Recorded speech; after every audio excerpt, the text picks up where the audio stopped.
Good morning to all of you. Next point 11.5.1 Stokes law. What is meant by Stokes law? Okay, Stokes gives a one explanation or one formula. That formula is when a body falls through a fluids, then how much the restoring force acting on that body due to the fluids, then that restoring force is how much we have to find out. Okay, when a body falls on a fluids, falls through a fluids, falls through a fluid. Okay, means when a body is falls through a fluids, it experiences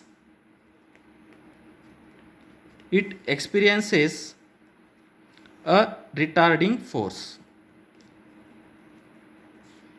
It experiences a retarding force. Okay, suppose consider this is the one of the body.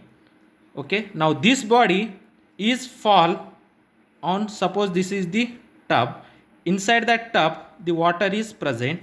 Now this body is fall on a tub, then due to that fluids, the fluids applied, the fluids acts a opposing force on that body. When that body is falls on a fluids, then this body can drags a force. Okay, means that body can be goes inside due to the gravitational force. The body goes inside that fluids, and that fluids opposes fluids applied some opposing force on that body. This opposing force are known as a retarding force. Okay, when a body falls through a fluids, it experiences a retarding force. Now this retarding force F is directly proportional to the velocity. If velocity is more, then the retarding force is also more. Retarding force means opposing force to which is that of the motion. Okay, retarding force means frictional force. Okay, when if the velocity of that body is more, then retarding force is also more, but the retarding force is opposite to that of motion. If the body is moving in that direction, then the opposing force is means the force due to that fluid is in the opposite direction to that of motion. Therefore the retarding force F is directly proportional to minus V. Then this minus sign indicates the retarding force is opposite in direction to that of motion of the body. Therefore if more will be velocity, then more will be the retarding force. If velocity is less, then the retarding force is less. Therefore the retarding force is directly proportional to the minus V. This minus sign indicates that the retarding force is opposite in direction to that of the motion of the body. Okay, next if here suppose water we have to take, okay, then in next time we have to take a oil. Then oil is a more viscous. If viscosity of that fluid is more, then the retarding force acting on that body will be more. Therefore the retarding force is directly proportional to the viscosity of the medium. If the viscosity of the medium or the viscosity of that fluid is more, then the retarding force is also more. Suppose if you can take the small body and large body, then the retarding force is more, means the opposing force. The retarding force means opposing force.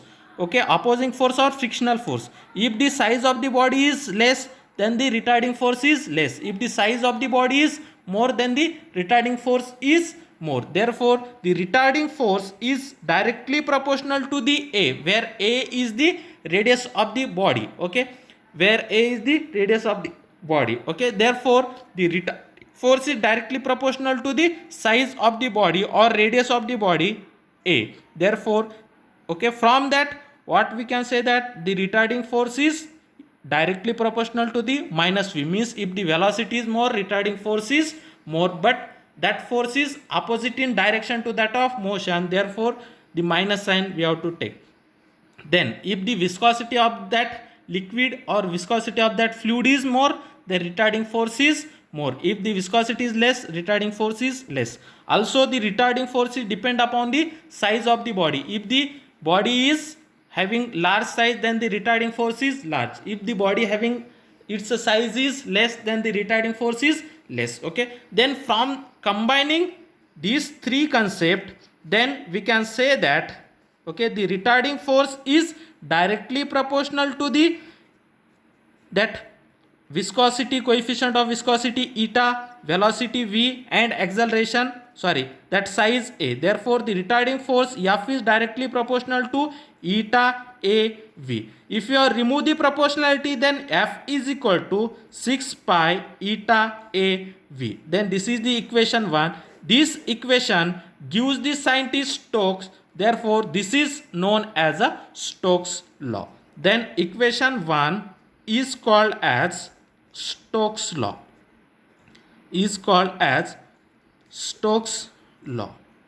Okay, now this equation is given by the scientist Stokes. Therefore this is known as a Stokes law. Then what is the Stokes law? The restoring force acting on the body or the opposing force acting on the body is 6 pi eta a v. Then this equation is known as a Stokes law.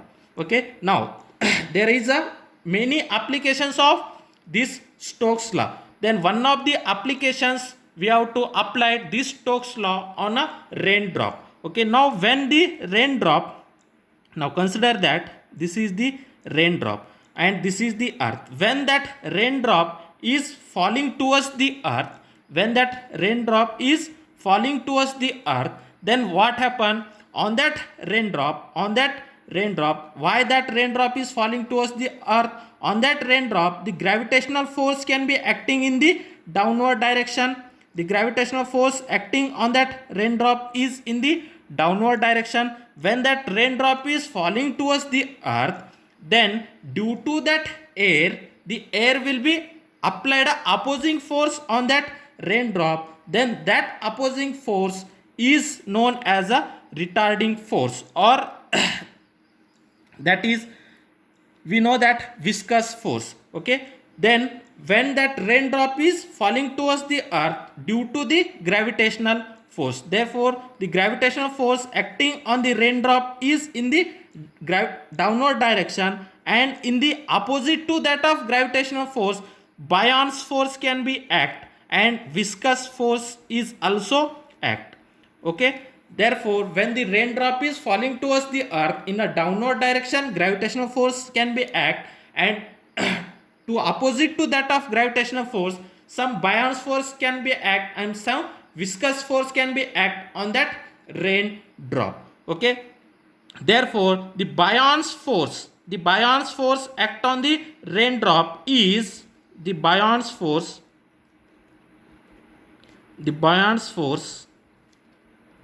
act on the raindrop is first we have to find out all that Bion's force, viscous force and gravitational force. First we have to find out. Okay, the Bion's force acts on the raindrop, the buoyancy force acts on the raindrop is the buoyancy force Fb, which is equal to, the buoyancy force Fb is equal to the weight of the displaced fluid, which is equal to the weight of the displaced fluid. Suppose now this is the body. Now suppose this body is displaced up to this region. Then the Bion's force is nothing but weight of this part only. The Bion's force is nothing but weight of these parts only. Therefore, the buoyancy force Fb is equal to weight of the displaced fluid. Therefore, this is nothing but the buoyancy force is nothing but weight of the displaced fluid. Then we know that weight is nothing but mass into acceleration due to gravity. Then in that case, the mass is nothing but displaced mass, where md is the displaced mass into acceleration due to gravity. Therefore, Bion's force is equal to displaced mass into acceleration due to gravity. But we know that the density, okay, what is the formula of density? Density is equal to mass divided by volume. Okay, from that, mass is equal to how much? Density into volume. Mass is equal to density into volume. Okay, therefore the Bion's force Fb is equal to mass displaced.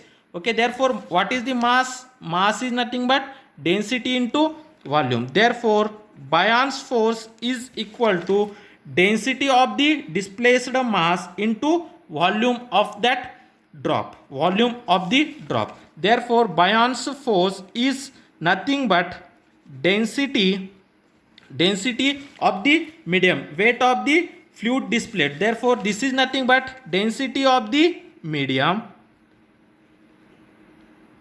okay, into volume of the rain drops, okay, into that acceleration due to gravity g.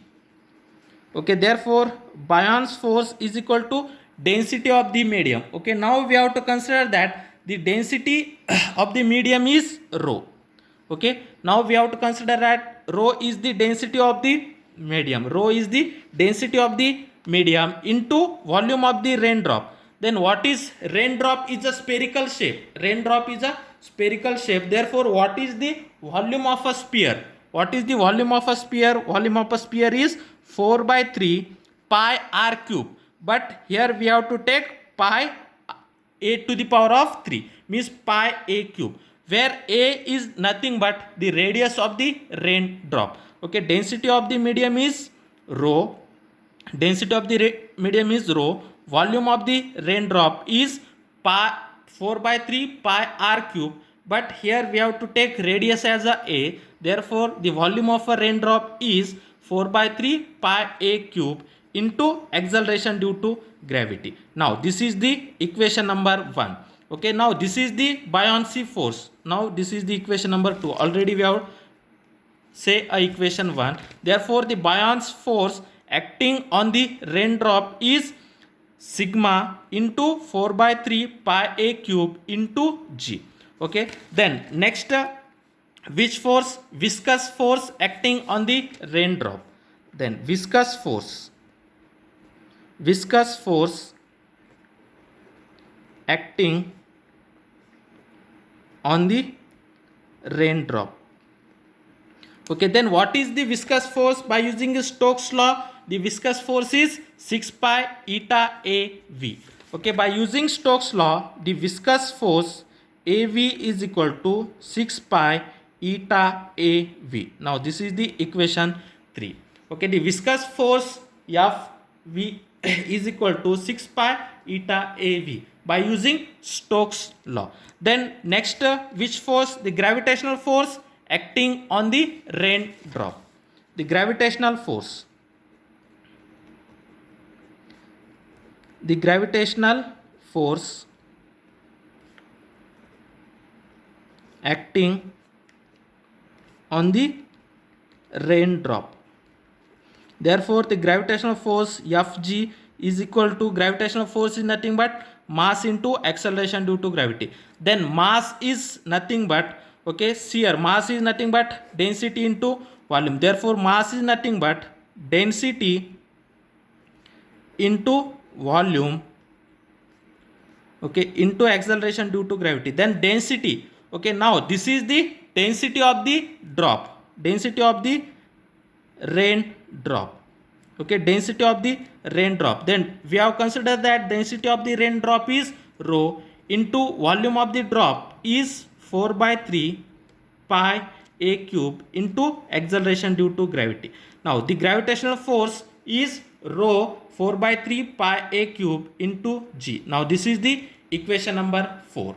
Okay, now what happened when that raindrop is falling towards the earth due to the gravitational force? Now suppose initially the velocity of the raindrop is 0. Initially the velocity of raindrop is 0. Then due to the gravitational force, the raindrop will be falling towards the earth. Means when it can be falling towards the earth, its velocity will be increases. Okay, when when the raindrop is falling towards the earth, the velocity of raindrop will be increases, okay, but at a certain position, the sum of Buoyant force and viscous force, the sum of Buoyant force and viscous force is equal to the gravitational force. Okay, at a some point, the Buoyant force, the sum of Buoyant force plus gravitational force is equal to the gravitational force. The Buoyant force plus viscous force is equal to gravitational force. Then at that point, the net force acting on that raindrop becomes 0. Okay, when the sum of Buoyant force plus viscous force is equal to gravitational force, at that point the net force acting on the raindrop, becomes 0. Okay, if net force becomes 0, then what happens? Net force becomes 0. Force is nothing but mass into acceleration, which is 0. Therefore acceleration of the particle becomes a 0. Okay, if the acceleration is 0, then the velocity becomes constant. Okay, means at a certain point, okay, initially the velocity of raindrop is 0. When the raindrop is falling towards the earth, its velocity increases. At a certain point, the sum of Buoyant force and viscous force is equal to the gravitational force. Then at that point, the net force acting on the raindrop becomes 0. When the net force is 0, acceleration becomes 0. When the acceleration is 0, then the velocity of raindrop becomes constant. Then after that point, the raindrops can be falls with a constant velocity, and that constant velocity is known as terminal velocity. Then we have to find out the equation of terminal velocity.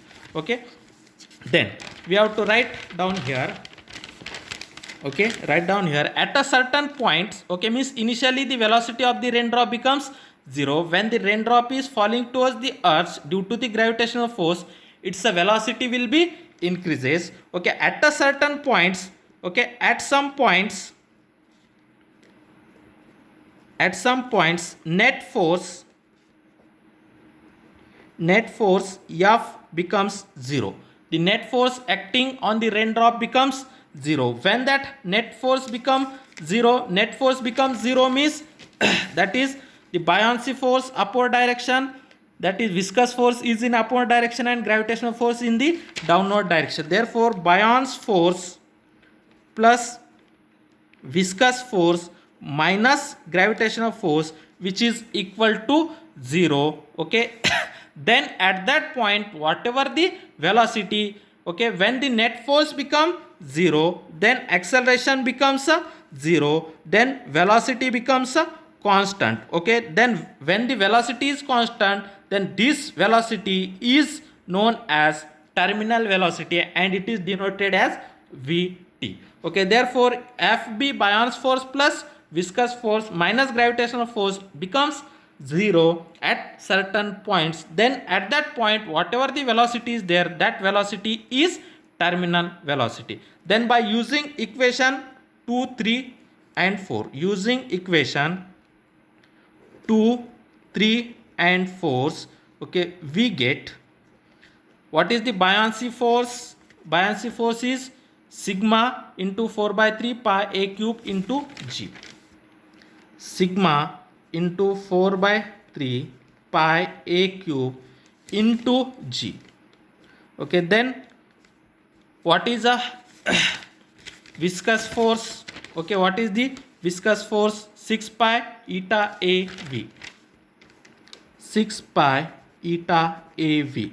Okay, then minus what is the gravitational force? Okay, gravitational force is sigma 4 by 3 pi a cube into g. Sigma 4 by 3 pi a cube into g, which is equal to 0. Okay, we have to find out the velocity. That velocity is nothing but terminal velocity. Now we have to find out the terminal velocity. Therefore this term is putting as it is and the remaining terms we have to shift towards the right. Therefore 6 pi eta a v terminal, which is equal to, when this term is shifted towards the right, it is become plus, then that rho into 4 by 3 pi a cube into g. When this term is shifted towards the right, it is become minus. Then minus sigma 4 by 3 pi a cube into g. Therefore, from that, okay, here 4 by 3 pi a cube into g, okay, this quantity is constant. Therefore, 4 by 3 pi a cube into g, okay, into rho minus sigma. Okay, what is the rho? This is the density of the drop. Density of drop. And this is the density of medium. Density of medium. Therefore, density of drop minus density of medium into 4 by 3 pi a cube into g. Now, this is 6 pi eta a into terminal velocity. Now, this pi cancel. Then 1a and here 1a is cancel, means a square. Then this is nothing but 6 eta vt, which is equal to 4 by 3 into a square into g into, that is density of the drop minus density of the medium. Then we have to find out terminal velocity. Therefore, vt is equal to 4 a square g into sigma, that is rho minus sigma, divided by 3 into this 6 eta we have to taking here, 6 into, that is 3 into 6 eta. Then it is become, that is 2 ones are 2, 2 3s are 6. Therefore, the terminal velocity vt is equal to 2a square g into rho minus sigma divided by 9 eta. Now, this is the equation 5.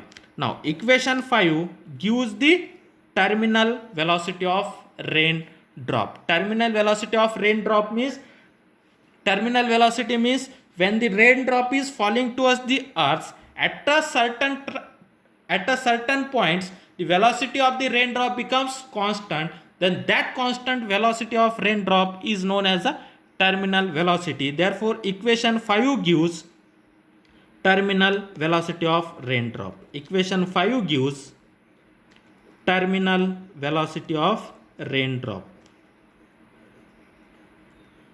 Terminal velocity of raindrop.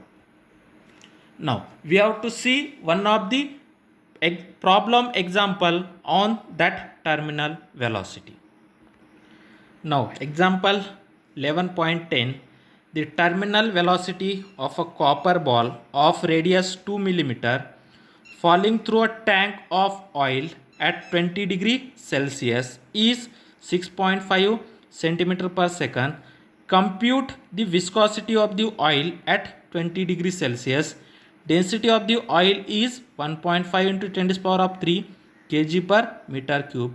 Density of copper is 8.9 into 10 to the power of 3 kg per meter cube. Now, what he can say, that he can take a one copper ball. Now, this is the ball is made up of copper. Now, the copper ball of radius 2 meter falling through a tank of oil. Now, this is the oil tank. Okay, inside that tank oil is present. Now, this is the oil tank. When that copper ball is falling through a oil tank, then from that we have to find out the we have to find out the viscosity of the oil. Okay, the viscosity of the oil eta we have to find out. Okay, now first write down a given data. A terminal velocity of a copper ball of radius. Okay, the radius of the copper ball. Okay, radius is nothing but a. The radius of the copper ball is 2 millimeter. Okay, then 2 millimeter, then millimeter is converted into meter, it is become 10 to the power of minus 3. Therefore, a is equal to 2 into 10 to the power of minus 3 meter. Therefore, the radius of the ball, radius of the copper ball is 2 into 10 to the power of minus 3 meter. The terminal velocity of copper ball of radius 2 millimeter falling through a tank of oil at 20 degrees Celsius is 6.5 centimeter per second. What is the 6.5? 6.5 centimeter per second is the terminal velocity. Therefore, terminal velocity is 6.5 centimeter per second. Then we have to convert that centimeter per second into meter per second. Then we know that we have to first convert centimeter into meter. Then it is become 6.5. Then centimeter is converted into meter. It is become 10 to the power of minus 2. 6.5 into 10 to the power of minus 2 meter per second. Therefore, the terminal velocity of copper ball is 6.5 into 10 to the power of minus 2 meter per second. Next, compute the viscosity of the oil. Viscosity of the oil eta we have to find out. Okay, then density of the oil. Okay, oil is here, means oil is the medium. Oil is the medium. Therefore, the density of the oil is nothing but eta. Is nothing but a sigma. Therefore, sigma is the density of the oil, and this copper ball is same as that is density of the drop. Then density of the drop is denoted as rho, and the density of the oil denoted as sigma. Therefore, sigma is the density of the oil is 1.5 into 10 to the power of 3 kg per meter cube. Then next, density of copper. Copper is nothing but that of drop. Therefore, the density of the copper, that is sigma, that is the density of the ball we have to denote it as sigma, which is equal to how much? 8.9 into 10 to the power of 3 kg per meter cube. Okay, then what we have to find out? We have to find out a viscosity eta. Okay, therefore the terminal velocity, okay, the terminal velocity of copper ball, the terminal velocity of copper drop, okay, copper ball, terminal velocity of copper ball is, what is the formula of terminal velocity? Terminal velocity Vt is equal to 2 into a square into g, that is rho minus sigma, okay, rho minus sigma divided by 9 into eta. Okay, 9 into eta. Then what we have to find out? We have to find out eta.